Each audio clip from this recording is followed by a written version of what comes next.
In this video, we're going to take a look at some more examples for composition of functions. So we have g of h of x. So we're going to take h of x, which is the 2x over x plus 1, and substitute it into g of x, 2 minus the square root of x plus 3. So when we do that, we just substitute that 2x over x plus 1 into our function for g of x. And we're adding two rational expressions here. We're essentially adding two fractions. So whenever we add or subtract any fractions, we need a common denominator. In this case, our common denominator is x plus 1. So if we multiply the 3 by x plus 1, we also would have to multiply its denominator of 1 by x plus 1. And so when we do that, we have like denominators, so we can combine our numerators together and get 2x plus, we'll just distribute this 3 through. 3 times x is 3x, 3 times 1 is 3.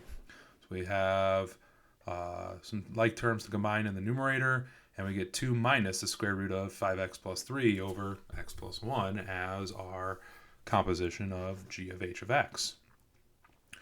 Pardon me. Now for the domain of our function, first up, our denominator here of x plus 1 is not allowed to equal 0, so x is not allowed to equal negative 1. And then the entire expression inside the square root, called the radicand, the 2x over x plus 1 plus 3, because it's all inside of a square root, that has to be greater than or equal to 0. So we simplified inside the square root and got 5x plus 3 over x plus 1, which we can use that instead as greater than or equal to 0. And when we looked at rational inequalities, we said if it's a 0 on the other side, we can just set the numerator and denominator equal to 0.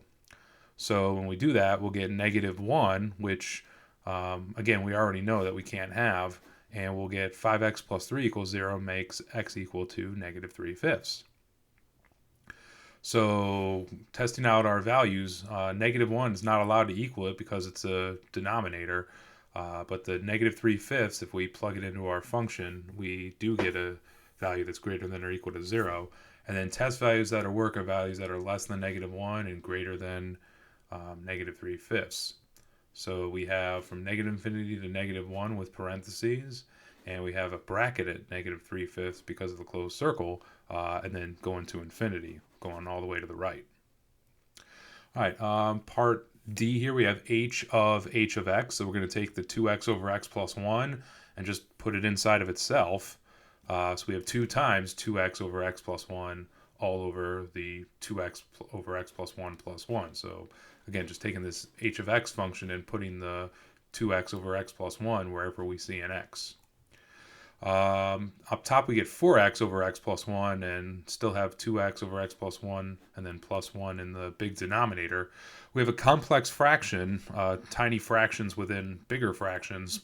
So we're going to multiply every term by our least common tiny denominator, which in this case is just going to be the x plus 1s. So if we multiply every single term, we have 1, 2, 3 terms. Multiply every single term by x plus 1, it'll clear out our fraction, or at least our tiny fractions. So up top, the x plus 1s will cancel. We'll just be left with the 4x. And then we'll have 2x over x plus 1. The x plus 1s will cancel out, so we'll have 2x. And then 1 times x plus 1 is x plus 1. So that's where this x plus 1 comes from. Combining like terms, we get 4x over 3x plus 1 for h of x.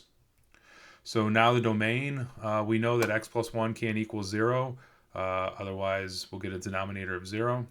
And then for our expression here, 2 times 2x over x plus 1 all over 2x over x plus 1 plus 1, that's not allowed to equal 0.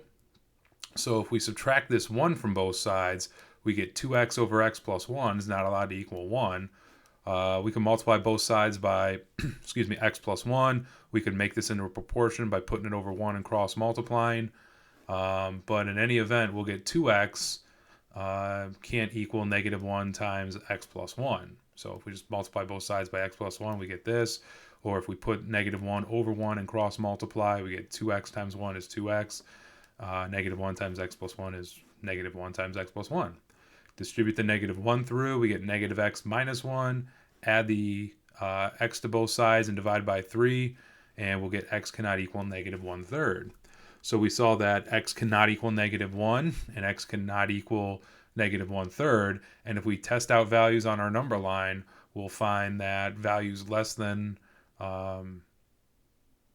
negative 1 will work, between negative 1 and negative 1/3 will work, and then greater than negative 1/3. So this is all the numbers on the number line except negative 1 and negative 1/3. So, all right, that about does it for this video. Thanks for watching, and I'll see you next time.